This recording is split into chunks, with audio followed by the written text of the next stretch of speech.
Hello friends, स्वागत आहे तुमचं पुन्हा एकदा बाईट्स विथ प्रणू चॅनल मध्ये। आज ना बाईट्स विथ प्रणू मध्ये आपण अगदी सोपी अशी रेसिपी घेऊन आलेलो आहोत। आता इथे ना आपल्याकडे हा उरलेला भात आहे। बऱ्याच जणांच्या घरी ना भात नेहमी उरतो आणि मग तो उरलेला भात कोणच खायला मागत नाही। त्या भाताचं काय करायचं असा प्रश्नच पडलेला असतो।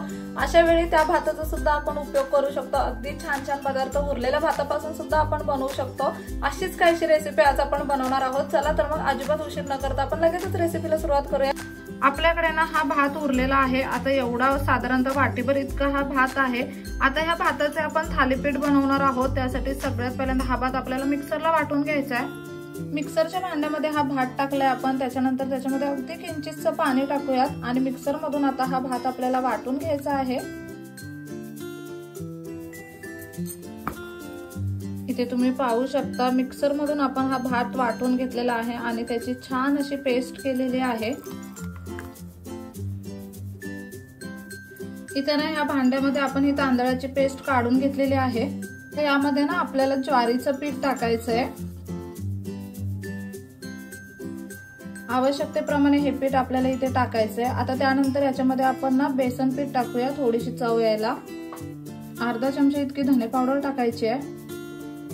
पाव चमचा जिरे पावडर टाकायची आहे। अर्धा चमचा गरम मसाला टाकायचा आहे। अर्धा चमचा इतकी आलं लसूण आणि मिरचीची पेस्ट टाकतोय आपण यामध्ये। लाल तिखट टाकूयात अर्धा छोटा चमचा। हळद टाकायची किंचितशी। मीठ टाकायचंय चवीप्रमाणे। भरभरून अशी कोथिंबीर टाकायची आपल्याला यामध्ये। इथे ना ही मेथीची पानं घेतलेली आहेत आपण चिरलेली, ती यामध्ये टाकायची आहेत। आवडीप्रमाणे कमी जास्त टाकू शकता तुम्ही। इथे आपण मेथी घेतलेत ना, मेथीची पानं घेतले, त्याऐवजी तुम्ही ना पालक घेऊ शकता, लाल माठ घेऊ शकता। कोणतीही पालेभाजी जी तुम्हाला आवडत असेल ना ती तुम्ही यामध्ये तुमच्या आवडीप्रमाणे टाकू शकता। याने ना आपले थालीपीठ अजून जास्त पौष्टिक बनतील। आता हे ना सगळं छान असं मिक्स करून घ्यायचंय आपल्याला।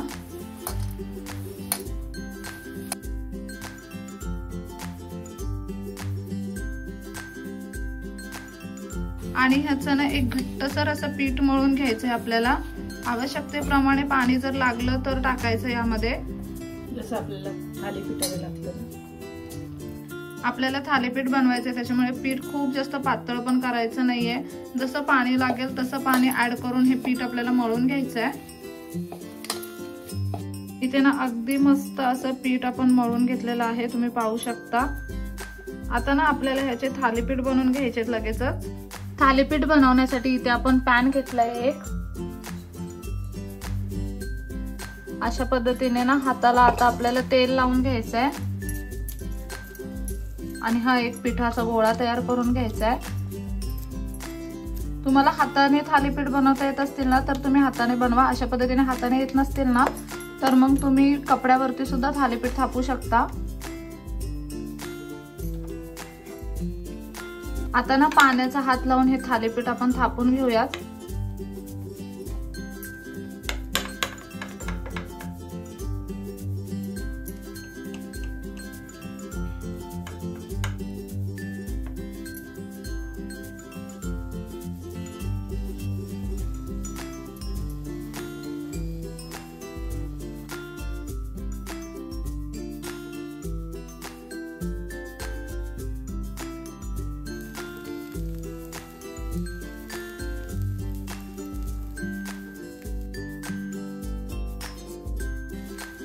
कढईने मस्त असं तेल सोडून घेऊयात। तेलाऐवजी तुम्ही इथे तूप सुद्धा सोडू शकता।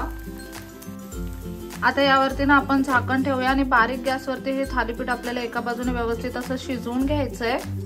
आता इथे ना मम्मीला सवय म्हणून त्यांनी ना हातावरती आणि पॅन वरतीच थालीपीठ थापलेलं आहे। तुम्हाला जर तसं नसेल जमत ना तर मग तुम्ही कपड्यावरती सुद्धा थालीपीठ थापू शकता। तुम्हाला सोपं पडेल ना त्या अकॉर्डिंग तुम्ही थालीपीठ थापा। आता साधारणतः 1 ते 2 मिनिटांसाठी आपण हे थालीपीठ ना एका बाजूने व्यवस्थित शिजवून घेऊयात झाकण ठेवून।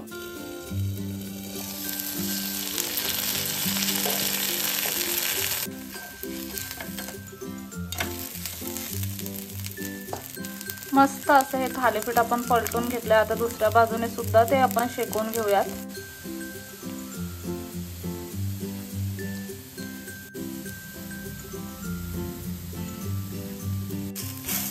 अशा पद्धतीने ना चमच्याने दाबून दाबून थालीपीठ शेकवायचं, म्हणजे ते ना व्यवस्थित शिजलं जातं. आपण यामध्ये ज्वारीचं पीठ टाकलंय, ते व्यवस्थित शिजलं गेलं पाहिजे, त्याच्यामुळे अशा पद्धतीने आपण ते शेकून घ्यायचंय. अगदी मस्त असं हे थालीपीठ शिजलेलं आहे, दोन्ही बाजूने छान असं शिजलंय. त्याला ना आपण सर्विंग प्लेट मध्ये काढून घेऊयात.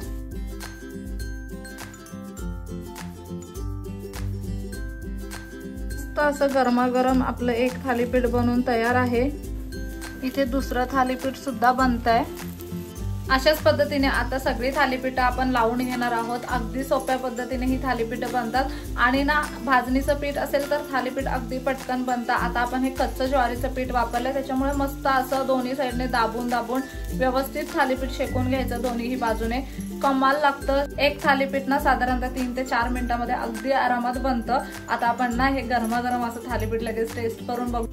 तोपर्यंत ना आपली बाकीची थालीपीठ इथं बनतच आहेत.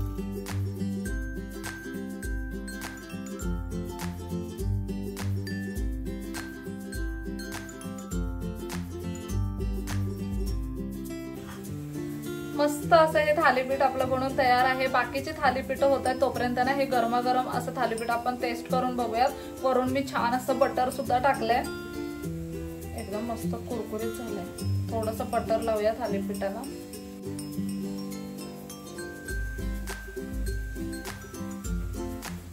खूपच छान झालं, एकदम कुरकुरीत झालंय ना. आपण ह्याच्यामध्ये भात वापरलाय ना, त्याच्यामुळे ते कुरकुरीत झालंय मस्त असं.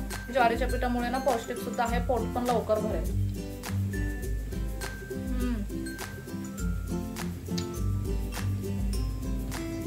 सोबत कोणत्याही चटणीची दह्याची कशाचीच गरज नाही, नुसतंच खाऊ शकता. बटर लावून अजून भारी लागतं. बऱ्याचदा प्रश्न पडलेला असतो की उरलेल्या शिळ्या भाताचं काय करायचं. घरात कोणच शिळा उरलेला भात खायला मागत नाही. अशा वेळी तुम्ही ह्या भाताचा सुद्धा खूप छान असा उपयोग करू शकता, खूप छान असा पदार्थ बनवू शकता. अप्रतिम लागतं हे असं वालं थालीपीठ खायला सुद्धा. आता भाजणीचं थालीपीठ जेव्हा आपण बनवतो तेव्हा त्याला थोडासा वेळ लागतो भाजणी वगैरे करायला. त्याच्यामुळे ना कधी कधी भाजणीचं थालीपीठ करणं सुद्धा अवघड जातं, कारण की भाजणी करायला वेळ जातो. अशा पद्धतीने तुम्ही थालीपीठ बनवलं ना तर घरात जे काही सामान आहे ते तुम्ही यामध्ये टाकून हे थालीपीठ बनवू शकता. खूप सोप्या पद्धतीने बनतं, अगदी अप्रतिम लागतं. इथे आपलं दुसरं थालीपीठ बनतंय.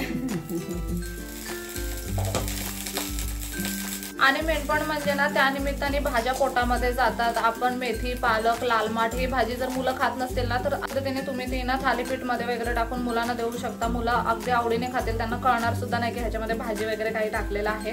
तुम्हाला जर ऐन वेळेला मुलांसाठी जर काही बनवावं वाटलं, आणि आम्ही आता इथे शिळा भात वापरलाय, तुम्ही मुलांसाठी ताजा भात वापरू शकता. आणि हे पौष्टिक सुद्धा आहे आणि पोटभरीसाठी पण आहे. तुम्ही 1-2 खाल्लात तरी तुम्हाला तुमची भूक दिवसभर राहू शकते. हो हो, एकदम हेल्दी आणि एकदम पोटभरीची रेसिपी आहे असं तुम्ही म्हणू शकता.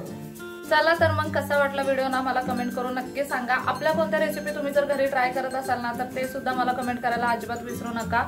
नेक्स्ट व्हिडिओ मध्ये भेटूया. तोपर्यंत मस्त खा, भरपूर फिरा आणि आनंदी राहा.